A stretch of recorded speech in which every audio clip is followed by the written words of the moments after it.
Доброе утро, друзья. Доброе лос-анджелесское утро. Мы пошли в банк, в общем, открывать банковскую карту. Сейчас где-то 8:30. Банк открывается в 9. У нас как раз тут минут 10 дойти до банка. Как что там оформим, там сразу вам тут. Так, тут какая-то делюга у них происходит. Полиция все отгородила. На школе, вот, кстати, видите, решетки. Это специально, чтобы дети не убегали с уроков. Вот в России бы такие бы поставили, и все бы хорошо учились. Не знаю, друзья, видно вам или нет, но вот это вот вся очередь в банк. То есть мы сейчас тоже к ней присоединимся и будем стоять ждать. Так, очередь довольно быстро продвинулась. Но запустили буквально там человек, может быть, 10. Смотрим, как быстро они начнут выходить. Запустили еще человек 5, но пока еще никто не выходил. Так что я думаю, нас тоже скоро запустят. Просидели полчаса где-то в банке, ждали очередь. Тетенька подошла, спросила: вы кто, ребята? И говорит: мы Russian guys, мы приехали в Америку, чтобы получить кредитные карты. Она говорит: а паспорт покажи свой.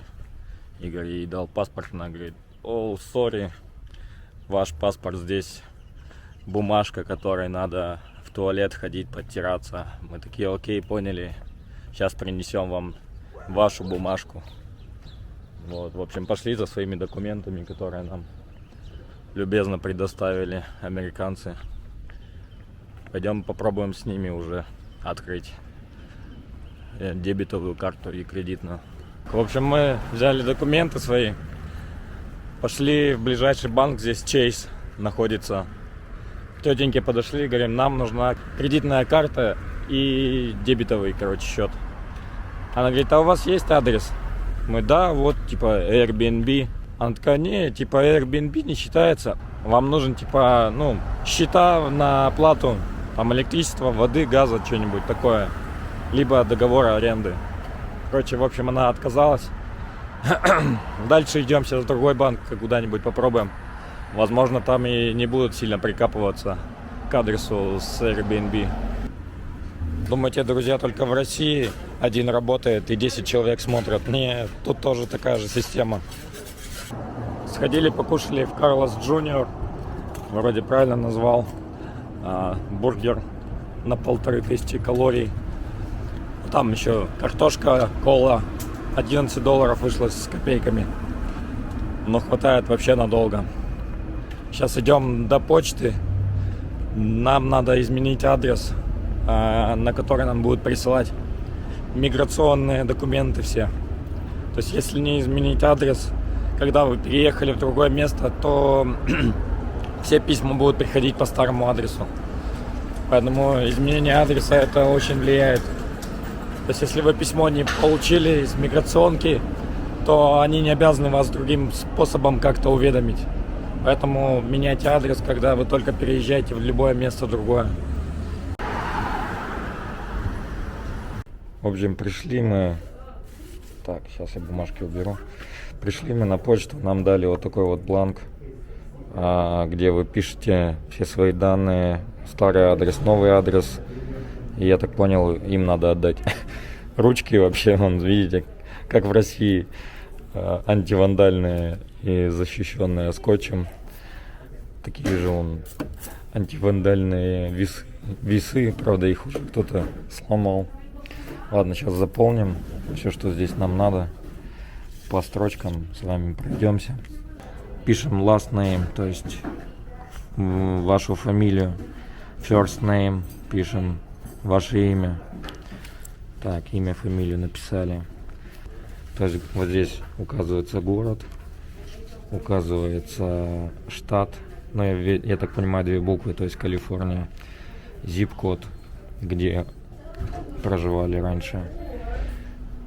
Здесь пишите новый также штат, Калифорния, zip-код и новый адрес, новый город, апартаменты, если есть, и улица, номер дома, улица.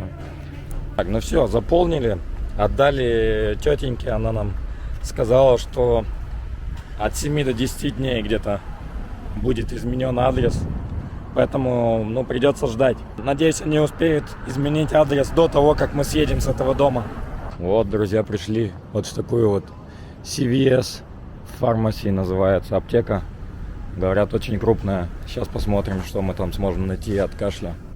В общем, здесь есть вообще все касаемо, ну вот, всякие гели для душа. Ну, это вы понимаете, это аптека между словом.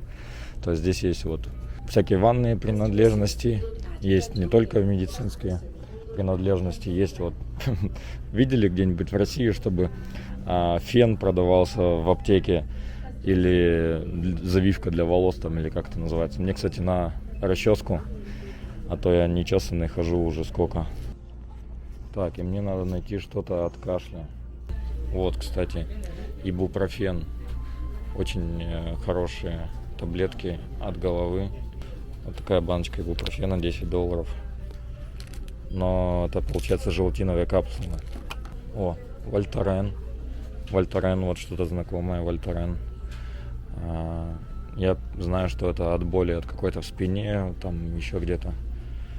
Алкозельцер, кстати, здесь тоже есть. Вот, пожалуйста, если вы набухали здесь, можно алкозельцера бахнуть. Гауч. Опять этот гауч горла. Это кашель. Кашель. Вот надо что-то гауч найти, какой-то сироп, может, с гауч. Все, сходили мы в аптеку, прикупили здесь немножко. Взял сиропчик от кашля и от горла. Посмотрим, как поможет. Потому что покупал сосательные таблетки, такие леденцы. Вообще, ну, только обезболивали и все. То есть какой-то помощи именно конкретно там перестало болеть горло или кашель, такого не произошло. Сейчас сиропчик попью. Сиропчик, кстати, стоил где-то $12 без налога. Еще купил себе расческу, потому что вон лохматый все еще хожу. И купили еще средство такое от боли в зубах. Если вдруг зуб заболит, помазали так, и у вас пройдет. Но на время, конечно же. До того момента, пока вы к врачу не сходите. Купил я вот такое вот средство от кашля и горла. Я думаю, сейчас попью сиропчик вот такой, я думаю, получше станет. Здесь ингредиенты как раз вот против кашля. Я перевел здесь, почитал вроде немного. Облегчает, в общем. Попробуем. Американские таблетки и витамины. Что касается банковской карты, нам все-таки удалось открыть в банке Bank of America. Нам удалось открыть дебетовую карту. Не с первого раза. Мы сначала сходили вот в маленькое отделение, где в основном работали мексиканцы, и контингент туда приходил более мексиканский.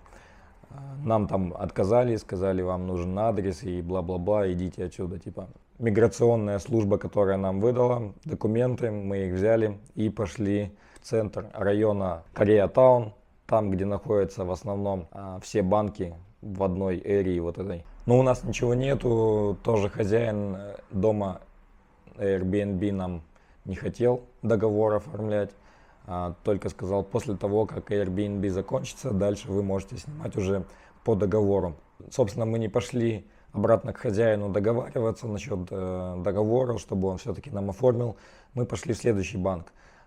Следующий банк, который нам попался, это вот как раз Bank of America, только более крупный, гораздо крупнее отделение, то есть такое, похоже на головной офис такой, знаете, большой, где без проблем мы пришли, сказали, что подождать там буквально минут 40, час, но мы посидели, может, минут 15, 20, 30, там, но не сильно много. Нас вызвали к специалисту, сказали, что нужно всего лишь 2 документа, подтверждающие вашу личность. Это наш загранпаспорт мы отдали. У Игоря были права российские, уже нового образца, где пишется, что это driver license и так далее, где дублируется информация на английском. У меня прав с собой я не брал. Консультант сказал, что подойдет даже пластиковая карта Visa, либо MasterCard других банков. У меня, конечно же, с собой были карточки, я показал свою карту Тинькова, карту Сбербанка, то есть без проблем они такие, окей, мы вам все сделаем. То есть даже адрес они не просили подтвердить. Мы присели, они нам начали рассказывать, есть там 3 вида карт, за каждую карту там отдельный платеж, но мы выбрали средний вариант, там $12 в месяц оплата. Оплату можно избежать, если вы держите у себя на счете более $1500. Мы положили гораздо больше. Прям там же в банке мы сняли со своей карты Тинькофф абсолютно без процентов. Подошли в окошко, нас консультант провел в окошко, мы дали свою карту, дали свой паспорт. Девушка, получается, нашу карту Тинькофф вставила в терминал, ввели пин-код и все. И сумму там, допустим, 1000, 2, 3 она выдает без комиссии. Получается, если вы не резидент, если у вас нет аккаунта в Bank of America, вы не можете снимать больше $4000 за раз или в день. В общем, я ее не сильно понял, но больше $4000 она не дает снимать. Запрещено там банком или законом, не знаю. Все, мы сняли деньги, прошли дальше к специалистам, они нам быстро оформили.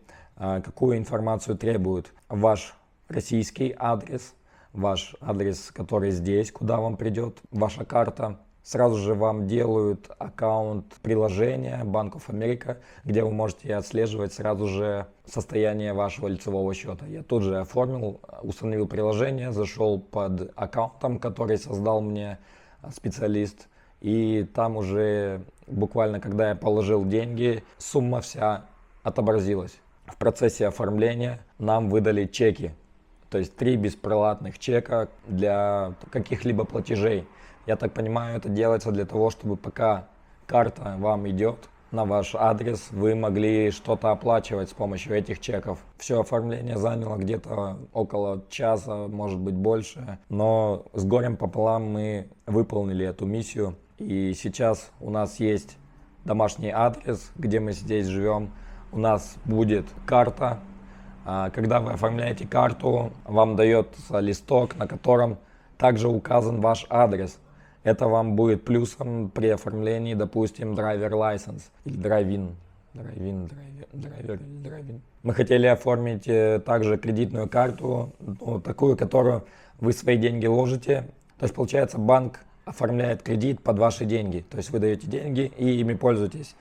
С течением времени банк отдает вам эти деньги и уже предоставляет кредитку за свои деньги. Специалисты рекомендовали пока что не открывать данную кредитную карту, потому что вероятен большой процент отказа. Они рекомендовали буквально недели через 3, через месяц открыть такую карту, сделать запрос на такую карту, и уже будет больше шансов ее одобрения. А так в основном они в кредитной карте сразу же отказывают.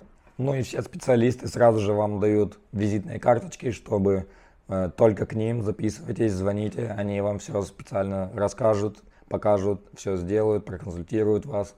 И вообще у них отношение очень такое добродушное. Мы все через переводчик, положили телефон, они все с пониманием рассказывают, показывают. Нет такого, что «Эй, ты русский, пришел сюда в банк, иди, что ты тут приперся, иди отсюда».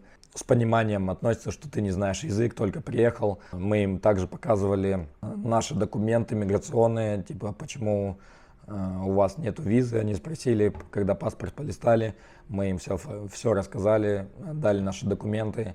Они все, да, окей, и дальше начали оформлять все банковские карты. Собственно, следующий шаг у нас — это получение водительских удостоверений. Сейчас мы должны записаться удаленно через сайт на тест по правилам дорожного движения. Как он пройдет, уже дальше будем записываться через кого-то на вождение. То есть, чтобы вам сдать вождение в Калифорнии, вам нужен человек, у которого уже есть права и машина. Человек должен вас привезти, и непосредственно на его машине вы уже должны сдавать вождение. Так что вот так сегодня прошел день более продуктивный. Поэтому обязательно подписывайтесь на канал, если не подписались еще.